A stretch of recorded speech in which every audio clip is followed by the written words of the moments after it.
नमस्कार, मैं हूं प्रीति रघुनंदन। कहीं सियासत, कहीं हंगामा, कहीं बवाल, यहां हर खबर से उठते हैं सुलगते सवाल। 73वें स्वतंत्रता दिवस के मौके पर प्रधानमंत्री नरेंद्र मोदी ने तीनों सेनाओं के बीच बेहतर तालमेल के लिए चीफ ऑफ डिफेंस स्टाफ बनाने की घोषणा की। मेट्रो के बाद मुख्यमंत्री अरविंद केजरीवाल ने 29 अक्टूबर से डीटीसी बसों में महिलाओं का सफर फ्री करने का ऐलान किया और जम्मू कश्मीर से आर्टिकल 370 और 35 से हटने के बाद श्रीनगर और लेह में धूमधाम से आज़ादी का जश्न मनाया गया। जम्मू कश्मीर में भी 73वां स्वतंत्रता दिवस धूमधाम से मनाया गया। इस मौके पर श्रीनगर के शेर कश्मीर स्टेडियम में राज्यपाल सत्यपाल मलिक ने तिरंगा फहराया। लेकिन जम्मू कश्मीर में इस बार मनाया गया स्वतंत्रता दिवस बेहद खास है, क्योंकि आर्टिकल 370 और 35A के हटने के बाद पहली बार जम्मू कश्मीर में आजादी का जश्न मनाया गया। इस मौके पर श्रीनगर के शेर कश्मीर स्टेडियम में राज्यपाल सत्यपाल मलिक ने तिरंगा फहराया। इसके बाद उन्होंने परेड का निरीक्षण किया। कश्मीर के आखिरी गवर्नर के तौर पर सत्यपाल मलिक इस वक्त 15 अगस्त की जो परेड है उसका निरीक्षण कर रहे हैं। आप देख सकते हैं कि बारी बारी जितनी भी फोर्सेज है जम्मू कश्मीर में तैनात, उनके कंटिंजेंट यहाँ पे लगे हुए हैं और जम्मू कश्मीर के जो राज्यपाल हैं वो इस वक्त परेड का निरीक्षण कर रहे हैं। बाद में राज्यपाल सत्यपाल मलिक ने राज्य से आर्टिकल 370 और 35 से हटाने के केंद्र सरकार के फैसले को ऐतिहासिक बताया। केंद्र सरकार ने जो बदलाव लाए हैं वो न केवल ऐतिहासिक हैं, बल्कि जम्मू कश्मीर के लोगों और लद्दाख के लोगों के विकास के लिए एक नया दरवाजा खुला है। इस मौके पर वहां मौजूद कलाकारों ने राज्य के पारंपरिक डांस भी किए।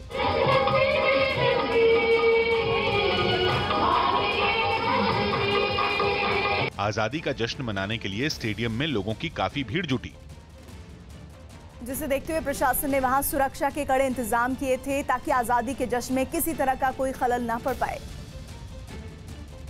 और शेर कश्मीर स्टेडियम के बाहर तो सुरक्षा चाक चौबंद दिखी। चप्पे चप्पे पर सुरक्षा बल के जवान तैनात रहे। हम इस वक्त शेर कश्मीर क्रिकेट स्टेडियम के बाहर हैं। आप देख सकते हैं यहाँ पे चप्पे चप्पे पे सीआरपीएफ, पुलिस, एसएसबी और बाकी पैरामिलिट्री फोर्सेस को तैनात किया गया है और यहाँ पे मल्टी लेयर सिक्योरिटी का इंतजाम किया गया है। सुरक्षा इतनी सख्त थी कि परेड में हिस्सा लेने वाले जवानों की भी स्टेडियम में जाने से पहले तलाशी ली गई।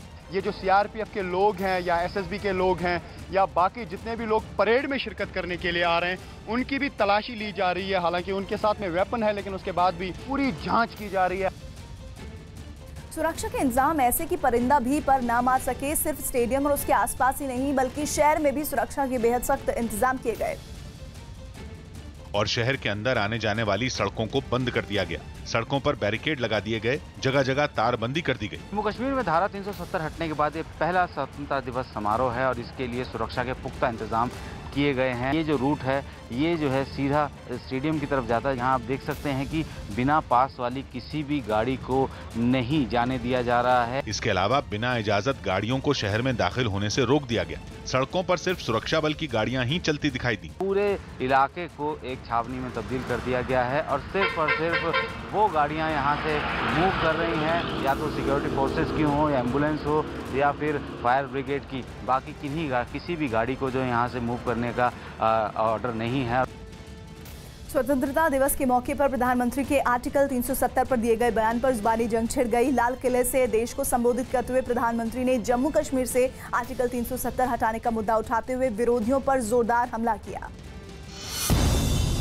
और पिछली सरकारों पर आर्टिकल 370 का मुद्दा लटकाए रखने का आरोप लगाया। ये आर्टिकल 370, ये 35A इतना महत्वपूर्ण था, इतना अनिवार्य था, उसी से भाग्य बदलने वाला था, तो 70 साल तक इतना भारी बहुमत होने के बावजूद भी आप लोगों ने उसको परमानेंट क्यों नहीं किया? साथ ही प्रधानमंत्री ने देश की जनता को भरोसा दिया कि उनकी सरकार आगे भी ऐसे ही कड़े फैसले लेने वाली है। समस्याओं को टालते भी नहीं है और न ही हम समस्याओं को पालते हैं। अब समस्याओं को टालने का भी वक्त नहीं है, अब समस्याओं को पालने का भी वक्त नहीं है। जिसके बाद कांग्रेस ने प्रधानमंत्री से जम्मू कश्मीर से आर्टिकल 370 हटाने की असली वजह पूछ ली। प्रश्न ये है कि उसका लक्ष्य क्या था, पर्पस क्या था। तो अगर उसका लक्ष्य पूरा नहीं हुआ तो कौन हटाएगा? और हटा के लक्ष्य पूरा हो रहा है या रख कर लक्ष्य पूरा हो रहा था? इसको पहले सच्चाई से देश के सामने रखें। जबकि बीजेपी ने एक बार फिर दावा किया कि इस फैसले से जम्मू कश्मीर के विकास की राह खुल जाएगी। 370 जो है वो जम्मू कश्मीर लद्दाख की 370 समस्याओं की जड़ थी और 370 का खात्मा 370 समस्याओं के समाधान का रास्ता साफ करने वाला है। ग्रीस के एविया टापू में जंगल में 2 दिन पहले लगी आग 28,000 एकड़ के दायरे में फैल गई। इस आग की वजह से वहां इमरजेंसी घोषित कर दी गई और 4 गांवों को खाली कराना पड़ा। जबकि आग के तेजी से धधकने के बाद इटली ने भी मदद करते हुए 2 विमानों को आग बुझाने के लिए ग्रीस भेजा। इससे पहले ग्रीस सरकार के दर्जनों हेलीकॉप्टरों को आग बुझाने के काम में लगाया गया। इन हेलीकॉप्टरों की मदद से आग वाली जगहों पर पानी की बौछार की गई। आग से बढ़ते खतरे को देखते हुए ग्रीस के पीएम ने एविया टापू का दौरा किया। I'm here to support the work that is done by civil protection, the firefighters, the police, the armed forces. आग बुझाने के काम में 300 से ज्यादा दमकल कर्मी बीते 2 दिन से मशक्कत कर रहे हैं। ग्रीस सरकार ने रात के वक्त भी बिना रुके आग बुझाने के अभियान को जारी रखने का आदेश दिया। इस आग की वजह से अब तक दर्जनों गाड़ियां और मकान जलकर राख हो चुके हैं। चंद्रमा के सफर पर निकला चंद्रयान 2 पृथ्वी के चक्कर पूरे करने के बाद अब अगले स्टेज पे पहुंच गया है। चंद्रयान 2 की गतिविधियों की निगरानी कर रहे इसरो के मुताबिक बुधवार सुबह करीब 2:30 बजे चंद्रयान 2 पृथ्वी के 5 चक्कर पूरे करने के बाद उसकी कक्षा से बाहर निकल गया। इसरो ने बताया कि चंद्रयान 2 23 दिन तक पृथ्वी की कक्षा में रहा और इस दौरान उसने धरती के 5 चक्कर लगाए। चंद्रयान 2 अब चंद्रमा की कक्षा की ओर बढ़ रहा है और 20 अगस्त तक वो चंद्रमा की कक्षा में पहुंच जाएगा, जिसके बाद चंद्रयान 2 चंद्रमा की कक्षा में 5 चक्कर लगाएगा और 7 सितंबर को चंद्रयान 2 का लैंडर चंद्रमा के दक्षिण ध्रुव पर उतरेगा। इसरो ने बताया कि चंद्रयान 2 के सभी सिस्टम सामान्य रूप से काम कर रहे हैं और अभी तक किसी तरह की कोई समस्या सामने नहीं आई है। छत्तीसगढ़ के धमतरी में एक ऐसी जगह है जहां स्वतंत्रता दिवस का जश्न 15 अगस्त 1947 को छपे एक अखबार की पूजा करके मनाया जाता है। इस गांव के लोगों को देश की आज़ादी की खबर इसी अखबार के जरिए 1 महीने बाद मिली थी, जिसके बाद से ही यहाँ के लोग आजादी की खुशखबरी देने वाले इस अखबार की पूजा करने लगे। सालों पुराने अखबार की प्रतियों को गांधी जी की तस्वीर के साथ मंदिर में रखा गया, जहाँ उनकी रोजाना आरती करने के साथ भोग भी लगाया जाता है। इस गांव के लोग आजादी की लड़ाई में गांधी जी के साथ कंधे से कंधा मिलाकर खड़े रहे थे और जब उनको आजादी की खबर मिली तो उन्होंने ये खबर पहुंचाने वाले अखबार को ही भगवान मान लिया। सूचना का कोई साधन था नहीं तो उसी को वो लोग भगवान समझ के पूजा करना चाहिए। लोगों की आस्था महात्मा गांधी और इस अखबार पर इतनी मजबूत हो गई कि लोग अपनी मन्नतें लेकर आने लगे। वहाँ पेपर के पूजा करने से हर सुख दुख खत्म हो जाए। यही नहीं, इलाके के लोग किसी भी काम को शुरू करने से पहले गांधी जी की जय और भारत माता की जय का नारा लगाना नहीं भूलते। महात्मा गांधी की जय, हीराकुंड महासागर की जय। हालांकि भारत को ही भगवान मानने वाले इन लोगों के हालात आजादी के 73 सालों बाद भी कुछ खास नहीं बदले हैं, क्योंकि आजादी की खबर की ही तरह सुविधाएं भी इन तक पहुंचने में देर लगा रही हैं। 73वें स्वतंत्रता दिवस का जश्न अटारी बॉर्डर पर भी मनाया गया। इस जश्न को देखने के लिए बड़ी संख्या में देश भर से लोग वहां पहुंचे। इस मौके पर देश भर से आए कलाकारों ने देशभक्ति के गानों पर डांस किया, जिसे देख वहां मौजूद लोग जोश से भर गए। इतना ही नहीं, इस दौरान सेना के बैंड ने भी प्रदर्शन किया।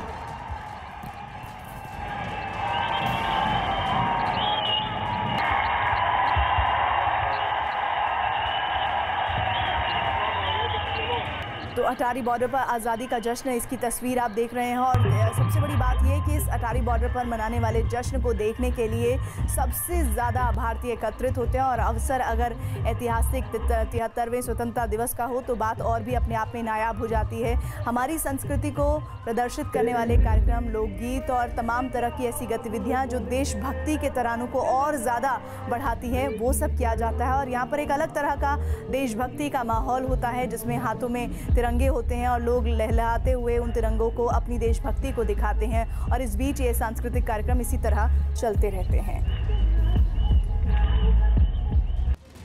राष्ट्रपति और रक्षा मंत्री ने नेशनल वॉर मेमोरियल पर शहीदों को श्रद्धांजलि दी। स्वतंत्रता दिवस के मौके पर राष्ट्रपति रामनाथ कोविंद और रक्षा मंत्री राजनाथ सिंह समेत कई नेता दिल्ली में बनाए गए नेशनल वॉर मेमोरियल पहुंचे और शहीदों को श्रद्धांजलि दी।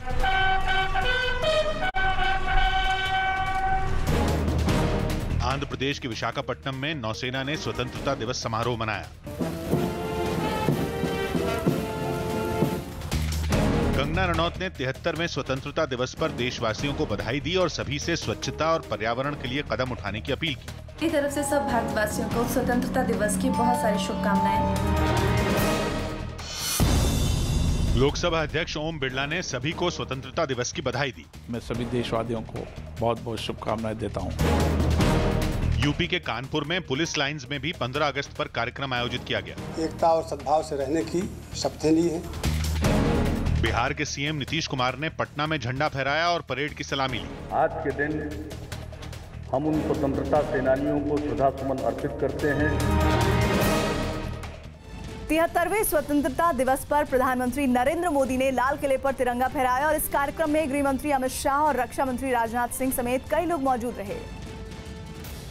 और पूरे लाल किले को भारी सुरक्षा के बीच केसरिया, सफेद और हरे रंग से सजाया गया। प्रधानमंत्री ने लाल किले, जिसके बाद प्रधानमंत्री ने गार्ड ऑफ ऑनर का निरीक्षण किया।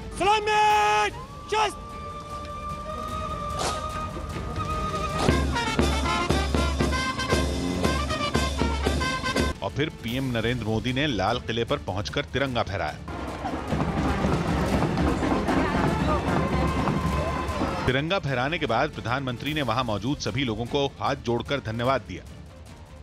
लाल किले पर समारोह के बाद प्रधानमंत्री नरेंद्र मोदी का काफिला मंच के सामने बैठे बच्चों के पास पहुंचा और प्रधानमंत्री मोदी गाड़ी से उतरकर बच्चों के पास पहुंच गए और वहां मौजूद बच्चों से मुलाकात की। प्रधानमंत्री के पहुंचते ही सभी छोटे बच्चों ने प्रधानमंत्री को घेर लिया और उनसे हाथ मिलाने की कोशिश करने लगे। प्रधानमंत्री से मिलने के बाद बच्चे भी काफी खुश दिखाई दिए। तमाम जो वो बच्चे हैं, स्कूली बच्चे, इनसे मुलाकात भी किया है प्रधानमंत्री नरेंद्र मोदी ने।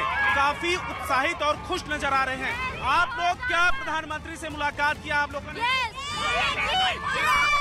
प्रधानमंत्री ने क्या कहा आपको? हमसे कहा खूब पढ़िए, देश का नाम रोशन करिए। हालांकि इस दौरान बच्चों से घिरे प्रधानमंत्री के साथ मौजूद सुरक्षा कर्मियों को काफी मशक्कत करनी पड़ी। महाराष्ट्र के पुणे सोलापुर हाईवे के पास एक केमिकल फैक्ट्री में भीषण आग लगने से हड़कंप मच गया। खबर है कि आग लगते ही ये तेजी से फैलने लगी, जिसके बाद आसपास के इलाकों को तुरंत खाली कराया गया। क्योंकि केमिकल फैक्ट्री होने की वजह से वहां लगातार धमाके हो रहे थे, जिससे अफरा तफरी मच गई। आग इतनी भीषण थी कि उसकी लपटें कई फीट ऊपर उठ रही थी और कई किलोमीटर दूर से ही नजर आ रही थी।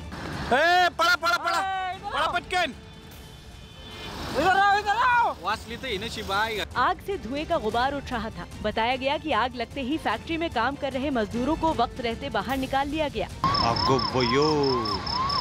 केमिकल फैक्ट्री के हाईवे के नजदीक होने की वजह से वहां से गुजर रही गाड़ियों की रफ्तार पर भी ब्रेक लग गया। कुछ लोग इस घटना का वीडियो बनाते भी नजर आए। कड़ी मशक्कत के बाद इस भीषण आग पर काबू पाया जा सका।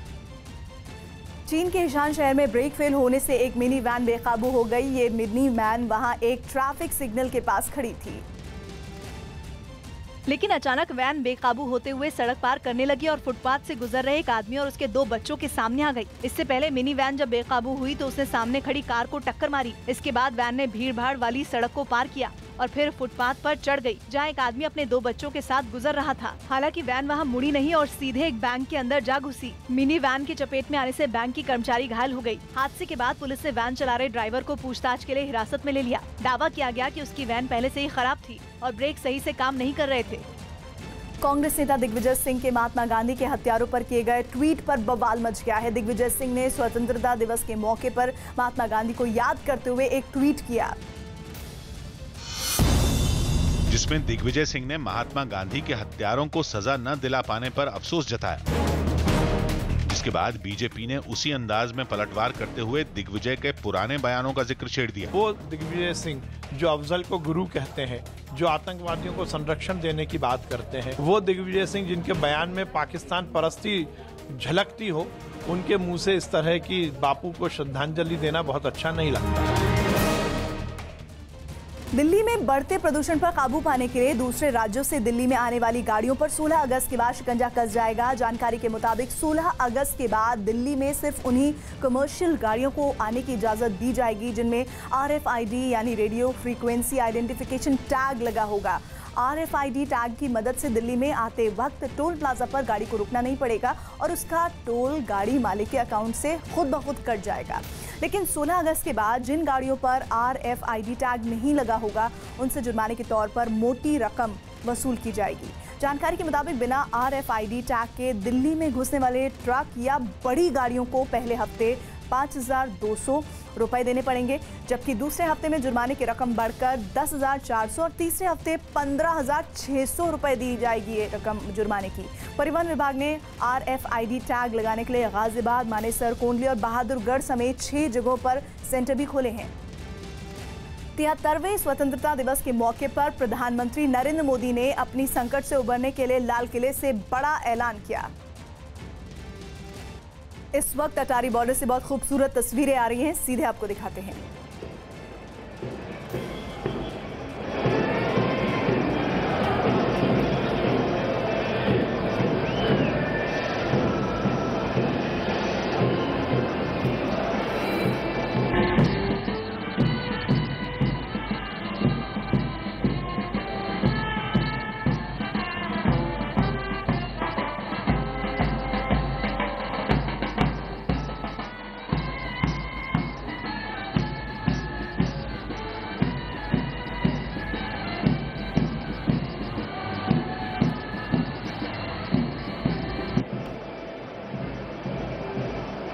तो देशभक्ति के गानों पर तराने इस वक्त आप सुन रहे हैं और ये अटारी बॉर्डर से सीधे तस्वीरें, जहां पर आपको हम आज़ादी के जश्न की ये तस्वीर दिखा रहे हैं। अटारी बॉर्डर एक ऐसा इलाका, एक ऐसा माहौल जहां पर जब आप जाते हैं तो वहां पर देशभक्ति के वो तराने सुनते हैं कि आपके रोंगटे खड़े हो जाएं। जो देशभक्ति का जज्बा जिसे हम कहते हैं, वो ऐसा आप महसूस करते हैं वहाँ जाकर। ऐसी आबो हवा, ऐसा म्यूज़िक आप इस वक्त सुनते हैं और ऐसा लगता है कि जैसे काश वो अवसर आपको भी मिला होता कि आज़ादी के जश्न में ये जो आज आप हिस्सेदारी दिखा रहे हैं, वाकई में आज़ादी लेने के वक्त भी आप उस वक्त होते। ये जज्बा इस वक्त सबसे ज़्यादा होता है। हाथों में तिरंगा लेकर लोग आज़ादी का 73वें स्वतंत्रता दिवस का जश्न मना रहे हैं और देखिए किस तरह से गाजीबाजी के साथ जो लगातार सेना के जवान हैं वो अपनी इस परेड के साथ धुन सुनाते हुए, ड्रम के साथ आगे बढ़ रहे हैं, कदम ताल करते हुए। और इस कदम ताल को वहाँ बैठे हुए लोग इतना आनंद लेते हैं जिसके कहने ही क्या हैं।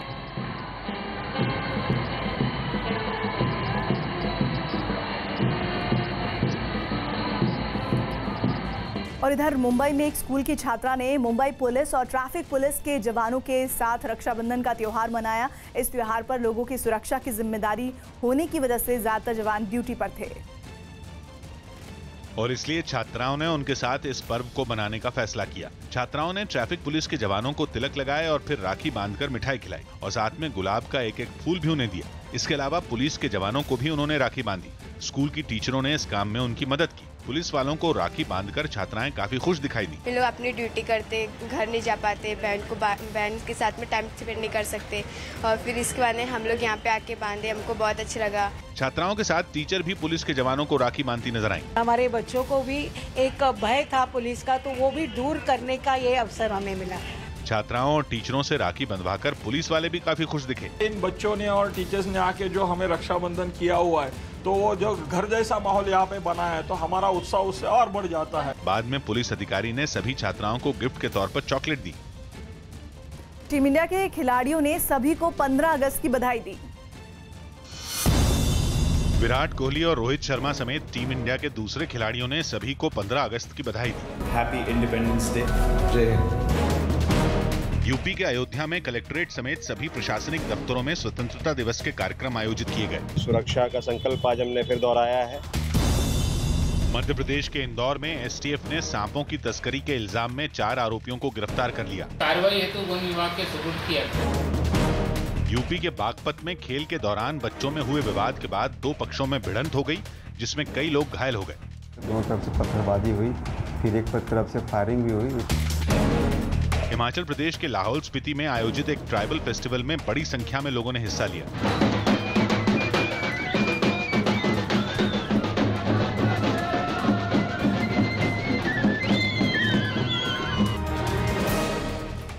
जम्मू कश्मीर से आर्टिकल 370 और 35 से हटने के बाद गुर्जर समुदाय के लोगों ने जम्मू में आज़ादी का 73वां जश्न मनाया। इस मौके पर प्रदेश बीजेपी के अध्यक्ष रविंद्र रैना भी मौजूद थे, जो गुर्जर समुदाय के लोगों के साथ हाथों में तिरंगा झंडा लेकर ढोल और नगाड़ों की थाप पर जमकर जश्न मनाते नजर आए। इस दौरान गांव के कई लोग भी हाथों में तिरंगा झंडा लेकर खड़े थे। बच्चे भी आजादी के इस जश्न में शामिल हुए और बड़ों के साथ उन्होंने खूब डांस किया। झंडा फहराते ही लोग जोश में आ गए और देशभक्ति के नारे लगाने लगे। गुर्जर समुदाय के लोगों ने दावा किया कि आर्टिकल 370 हटने के बाद राज्य का तेजी से विकास होगा। ये जो धारा 370 थी, ये इसी में सब कुछ बांध के रखा हुआ था, जंजीरें थी, ये आज खुल गई हैं। आज मैं मानता हूं कि देश आजाद है। इससे पहले लोगों ने हाथों में तिरंगा लेकर बाइक पर सवार होकर पूरे इलाके में जुलूस भी निकाला। और इधर यूपी के मुरादाबाद में पुलिस ने एक मकान में छापेमारी कर भारी मात्रा में बरामद अवैध शराब नष्ट कर दी। बताया गया कि वहां खाली पड़े मकान में काफी वक्त से अवैध शराब का कारोबार चल रहा था, जिसकी जानकारी मिलने के बाद पुलिस आबकारी विभाग और रैपिड एक्शन फोर्स की टीम ने मकान में छापा मारा और वहां से बरामद सैकड़ों लीटर शराब और कई भट्टियों को नष्ट कर दिया। पुलिस ने वहां कंटेनर में भरी शराब को गिरा दिया और कुल्हाड़ी की मदद से कंटेनर को भी तोड़ डाला। इस दौरान एक पुलिस वाला मकान के बाहर एक एक कर कई शराब की भट्टियों को तोड़ता दिखाई दिया, जिसके बाद पुलिस ने मौके से एक महिला को भी हिरासत में ले लिया। लेकिन कार्रवाई से गुस्साई महिला पुलिस वालों के साथ बहस करने लगी। हालांकि बाद में पुलिस की टीम महिला को गिरफ्तार कर थाने ले गई। दावा है कि इस कार्रवाई में महिला समेत 4 लोगों को गिरफ्तार किया गया। 2 टीमें बनाकर उसकी घेराबंदी करके वहां छापेमारी की गई और जिसमें 4 लोगों को गिरफ्तार कर लिया गया है। नियमानुसार उनको जेल भेजा जाएगा। छापेमारी में वहां से एक स्कूटर भी बरामद हुआ, जिसे पुलिस वालों ने जब्त कर लिया और एक रिक्शे के जरिए थाने पहुंचा। सीएम भूपेश बघेल ने स्वतंत्रता दिवस पर सेनानियों को सम्मानित किया।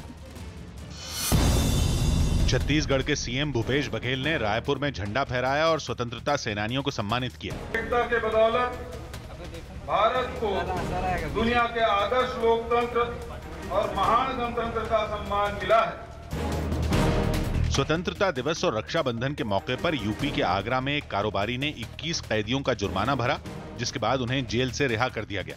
21 सिद्धदोष जुर्माना न जमा करने के एवज में यहाँ बंदियों को रिहा किया गया। प्रधानमंत्री मोदी के लोकसभा क्षेत्र वाराणसी में महिला सफाई कर्मियों ने वरिष्ठ अधिकारियों की मौजूदगी में झंडा फहराया। किस्मत वाले हमें कि कमिश्नर साहब के साथ झंडा ग्रहण किए हम।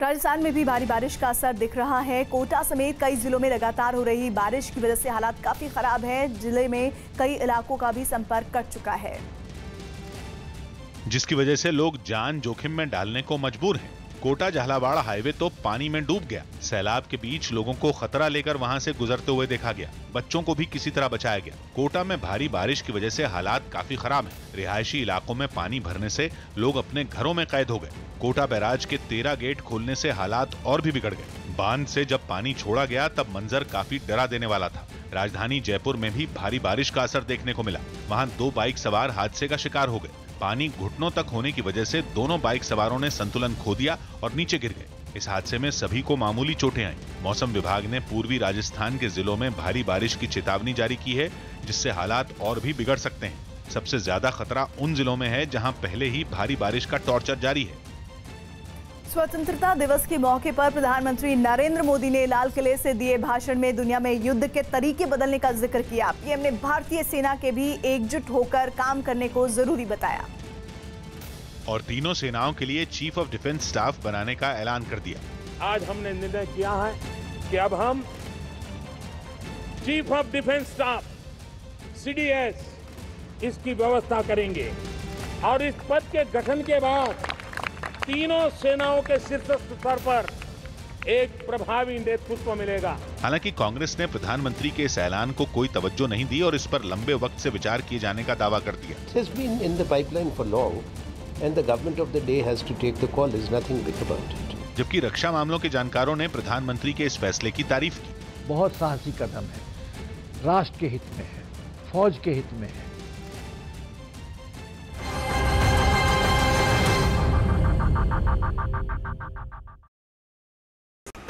गांव के लोग भी यहां पर आ रहे हैं और सबको इसी रास्ते से इस नदी को पार करना है। बादल फटने के बाद पहाड़ों से जो मलबा आया उससे इलाके में सड़कों को काफी नुकसान पहुंचा। इससे आसपास के दूसरे गांवों से भी संपर्क टूट गया। जहां पर हमने गाड़ी खड़ी करी है उसकी वजह ये सड़क है। देखिए आप, ये सड़क पूरी बह गई है नीचे, क्योंकि यहाँ पर जब बादल फटा था उस बादल के फटने के बाद यहाँ पर पूरी तबाही यहाँ पर मची थी। तो ये सड़क पूरी अब संपर्क मार्ग जो है टूट गया। लोगों का आरोप है कि उनके साथ सौतेला व्यवहार तो किया ही गया, साथ ही सरकार ने उन्हें मुआवजा देने से भी इनकार कर दिया। शासन लोग कह रहे कि आपको कुछ नहीं मिले, आप आफत में नहीं आते करके, हमें कुछ नहीं चाहिए, उनके पैसे नहीं चाहिए, कुछ नहीं चाहिए, हमें मकान दे दीजिए हमारे सर लगवाने के लिए बस। कई ऐसे लोग भी हैं जिनके अपने अब तक लापता हैं। इनमें एक महिला और उसकी छोटी बच्ची भी शामिल है, जो पहाड़ का मलबा गिरने के बाद से ही लापता है। बच्ची के पिता इससे सदमे में है। मेरे को उसका शकल देखना चाहता हूँ सर, उसको ढूंढने का कृपा करे सर। सरकार की तरफ से, प्रशासन की तरफ से कुछ अधिकारी यहाँ पर पहुँचे थे सर। 3 दिन देखा, उसके बाद कोई आ ही नहीं रहे, हम कोई देख ही नहीं रहे सर। चमोली में यह हालात तब है जब बादल फटने की घटना को 6 दिन बीत चुके हैं। मौसम विभाग ने जिले में एक बार फिर भारी बारिश की चेतावनी जारी की है। भी खुश दिखे। इन बच्चों ने और टीचर्स ने आके जो हमें रक्षाबंधन किया हुआ है, तो वो जो घर जैसा माहौल यहाँ पे बना है, तो हमारा उत्साह उससे और बढ़ जाता है। बाद में पुलिस अधिकारी ने सभी छात्राओं को गिफ्ट के तौर पर चॉकलेट दी। टीम इंडिया के खिलाड़ियों ने सभी को 15 अगस्त की बधाई दी। विराट कोहली और रोहित शर्मा समेत टीम इंडिया के दूसरे खिलाड़ियों ने सभी को 15 अगस्त की बधाई दी। Happy independence day. जय हिंद। यूपी के अयोध्या में कलेक्ट्रेट समेत सभी प्रशासनिक दफ्तरों में स्वतंत्रता दिवस के कार्यक्रम आयोजित किए गए। सुरक्षा का संकल्प आज हमने फिर दोहराया है। स्वतंत्रता दिवस पर आईटीबीपी के जवान बलजिंदर सिंह के गाने का एक वीडियो जारी किया गया। हर कदम अपना करेंगे ऐ वतन तेरे लिए। मध्य प्रदेश के इंदौर में एसटीएफ ने सांपों की तस्करी के इल्जाम में 4 आरोपियों को गिरफ्तार कर लिया। कार्रवाई हेतु वन विभाग के सुपुर्द किया। यूपी के बागपत में खेल के दौरान बच्चों में हुए विवाद के बाद 2 पक्षों में भिड़ंत हो गई, जिसमें कई लोग घायल हो गए। दोनों तरफ से पत्थरबाजी हुई, फिर एक तरफ से फायरिंग भी हुई। हिमाचल प्रदेश के लाहौल स्पीति में आयोजित एक ट्राइबल फेस्टिवल में बड़ी संख्या में लोगों ने हिस्सा लिया।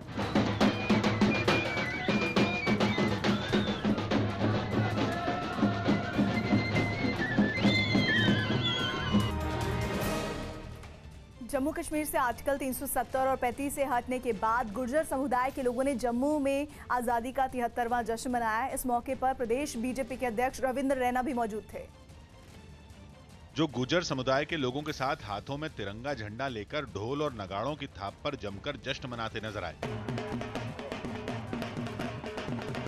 इस दौरान गांव के कई लोग भी हाथों में तिरंगा झंडा लेकर खड़े थे। बच्चे भी आजादी के इस जश्न में शामिल हुए और बड़ों के साथ उन्होंने खूब डांस किया।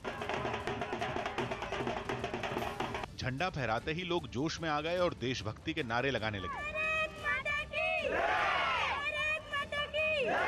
गुर्जर समुदाय के लोगों ने दावा किया कि आर्टिकल 370 हटने के बाद राज्य का तेजी से विकास होगा। ये जो धारा 370 थी, ये इसी में सब कुछ बांध के रखा हुआ था, जंजीरें थी, ये आज खुल गई हैं। आज मैं मानता हूं कि देश आजाद है। इससे पहले लोगों ने हाथों में तिरंगा लेकर बाइक पर सवार होकर पूरे इलाके में जुलूस भी निकाला। और इधर यूपी के मुरादाबाद में पुलिस ने एक मकान में छापेमारी कर भारी मात्रा में बरामद अवैध शराब नष्ट कर दी। बताया गया कि वहां खाली पड़े मकान में काफी वक्त से अवैध शराब का कारोबार चल रहा था, जिसकी जानकारी मिलने के बाद पुलिस, आबकारी विभाग और रैपिड एक्शन फोर्स की टीम ने मकान में छापा मारा और वहां से बरामद सैकड़ों लीटर शराब और कई भट्टियों को नष्ट कर दिया। पुलिस ने वहां कंटेनर में भरी शराब को गिरा दिया और कुल्हाड़ी की मदद से कंटेनर को भी तोड़ डाला। इस दौरान एक पुलिस वाला मकान के बाहर एक एक कर कई शराब की भट्टियों को तोड़ता दिखाई दिया।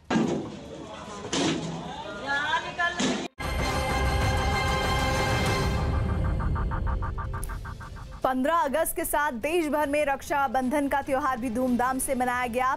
भाई और बहन के प्यार का प्रतीक इस त्योहार पर प्रधानमंत्री नरेंद्र मोदी ने भी अपने आवास पर राखी बंधवाई।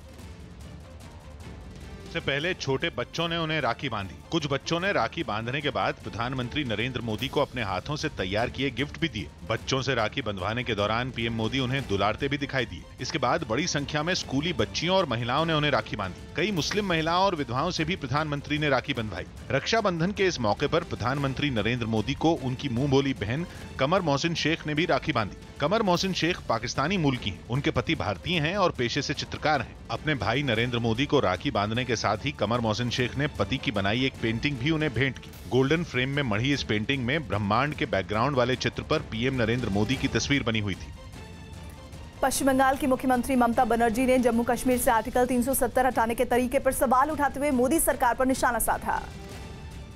370 ठीक बा बेठिक এটা আর্গুমেন্টের ব্যাপার আছে। আমি যেটা বলবো সেটা হচ্ছে পদ্ধতিতে ভুল আছে। যে পরিস্থিতিতে করা হয়েছে, যে আতঙ্কের পরিবেশ করা হয়েছে, যে বন্দুক বেয়ানট দিয়ে করা হয়েছে, যে অসাংবিধানিকভাবে করা হয়েছে,